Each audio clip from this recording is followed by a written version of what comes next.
네, 시청자분들 반갑습니다. 오늘도 수익률을 극대보는 시간입니다. 공략주 시간 시작해보도록 하겠습니다. 자, 전일 핫하게 움직였던 종목 4가지 먼저 좀 보시도록 하겠습니다.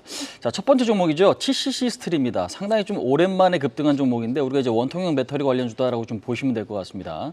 니켈 도금 강판을 국내에서 유일하게 생산하는 기업인데 이 니켈 도금 강판이 원통형 배터리를 만드는 데 이제 원재료로 쓰이는 제품이죠. 근데 이제 중요한 게 LG 엔솔에서 이제 이런 발표가 나왔습니다. 8월 달에 4680 배터리를 생산할 것이다라는 어떤 발표가 나오면서 기대감이 상당히 좀 크게 좀 작용하는 모습인데 이렇게 날짜가 꼭 짚혀서 나온 뉴스는 사상 좀 처음이기 때문에 시장에서도 좀 기대감 요인이 부각이 된 모습인 것 같습니다. 그다음에 지난주 같은 경우 테슬라도 좀 반등을 했고요. 그다음에 이제 국내 증시 같은 경우도 리튬 관련주나 2차 전지 섹터도 흐름이 좀 양호했기 때문에 그와 연동된 모습들이 같이 발생을 했다라고 보시면 될 것 같습니다.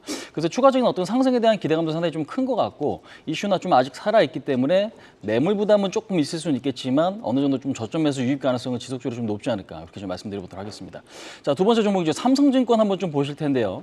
삼성증권 하면 굉장히 좀 안정적인 증권사로 우리가 좀 알고 있습니다. 그러니까 최근에는 이제 밸류 프로그램에 대한 어떤 기대감과 실적이 좀 부각되는데 실적 부각이라는 건 이런 내용인 것 같아요. 그러니까 증권사 같은 경우 그동안에 PF 부실에 따른 어떤 실적 악화가 상당히 좀 우려감이 컸었는데 물론 삼성증권도 4분기 실적이 적자 전환이 됐습니다.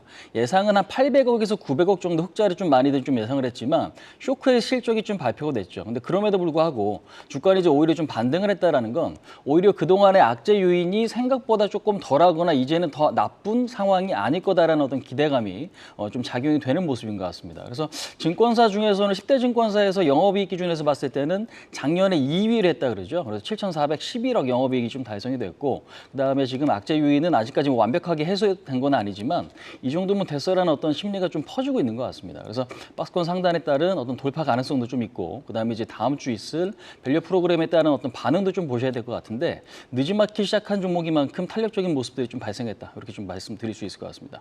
자, 세 번째 종목이죠. 세방전지를 한번 좀 보시도록 하겠습니다. 역시나 밸류 프로그램에 대한 어떤 기대감이 있는 건 뭐냐면 시장에서는 저 PBR 또는 저퍼주에 대한 어떤 기대감이 좀 있는 거죠. 주주 환원 정책을 여기서 조금 더 쓸 수 있는 기업에 대한 어떤 매수가 좀 유입되는 건데 자동차 업종이 그래서 좀 강력했고요. 그다음에 지금 세방전지 같은 경우는 납축지 국내 1위 업체입니다. 작년 실적이 사상 최대치를 좀 발표가 됐습니다. 영업이익 1,300억대 나왔죠. 현재 시가총액은 1조 1,000억대. 그러니까 이 흐름을 보면 어떤 추가적인 상승에 대한 기대감이 역시 높고 그다음에 최근에 하이브리드 차 관련주에 대한 기대감이 상당히 좀 높은 것 같습니다. 그래서 AGM 배터리에 대한 어떤 성장 가능성이 최근에는 좀 부각이 되고 있다. 이렇게 좀 보시면 될 것 같습니다. 자, 마지막으로 하이닉스인데요. 금요일 날 엔비디아의 실적 발표에 대한 우려감이 여전히 조금 지속되고 있는 것 같습니다. 엔비디아 실적 발표가 되고 무조건 주가가 빠진다라는 건 아니지만 그동안에 엔비디아가 너무 올랐기 때문에 엔비디아와 연관되어 있는 반도체 섹터에 대한 어떤 부정적인 흐름 이런 것들이 하이닉스에도 좀 영향을 주는 모습입니다. 그래서 일단은 이번 주 22일이죠. 국내 시간으로 아침 7시에 우리가 시간의 단일가로 좀 확인하실 수가 있겠는데 이런 흐름을 앞두고 나서 반도체 업종에 대한 어떤 경계감은 좀 지속되는 모습들. 다만 이제 독점적으로 지금 HBM을 납품하는 기업이 하이닉스이기 때문에 현재로서는 기대감 요인도 같이 있긴 하지만 굉장히 좀 중요한 이벤트를 앞두고 있다. 이렇게 좀 말씀을 드릴 수 있을 것 같습니다. 자, 두 번째 공략주 시간인데요. 뉴스 한번 좀 두 가지를 내용을 좀 보시도록 하겠습니다.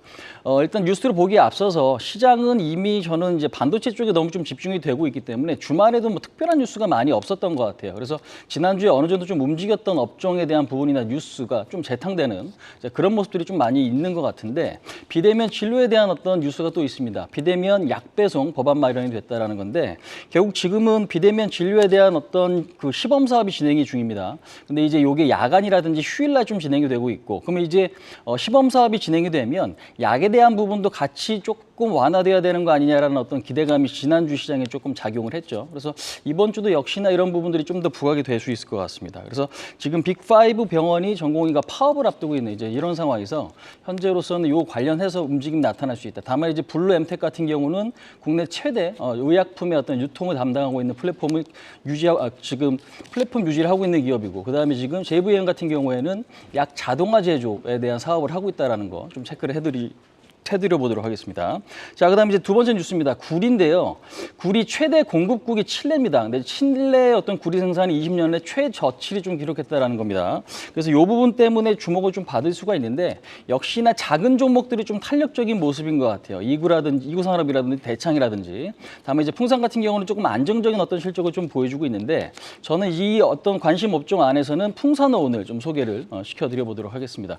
풍산 같은 경우는 어찌 보면 매매하기에 조금 다소 재미가 없게 느껴질 수 있습니다. 왜? 좀 안정적이기 때문이죠. 현재 위치에서는 12개월 포워드 PER이나 그다음에 PBR이 상당히 저평가되어 있습니다. 그래서 이번에 밸류 프로그램에 대해서도 기대감이 조금 부각될 수 있는 종목이다라고 좀 보시면 될 것 같은데 무엇보다 방산 사업에 대한 어떤 매출 성장성이 상당히 좀 부각이 되고 있습니다. 그래서 포탄이라든지 탄약에 대한 어떤 성장성, 올해는 지금 사상 처음으로 방산 매출이 1조 원을 달성할 거다라는 기대감 역시 좀 크기 때문에요. 이 부분들이 좀 주목을 받을 수 있을 것 같습니다. 그다음에 최근에 구리 가격이 저점에서 어느 정도 좀 반등을 하고 있다라는 거, 이 부분들이 좀 주목하셔야 될 부분인데 단기 목표치는 4만 원, 손절 라인은 36,000원 좀 잡고 대응을 하신다면 시장보다는 조금 더 단단한 종목이 될 수 있지 않을까 그렇게 좀 말씀을 드려보도록 하겠습니다. 자, 설명은 이 정도까지 좀 마치도록 하겠습니다. 시청자분들 오늘 성투하시기 바라겠습니다. 지금까지 홍유진이었습니다.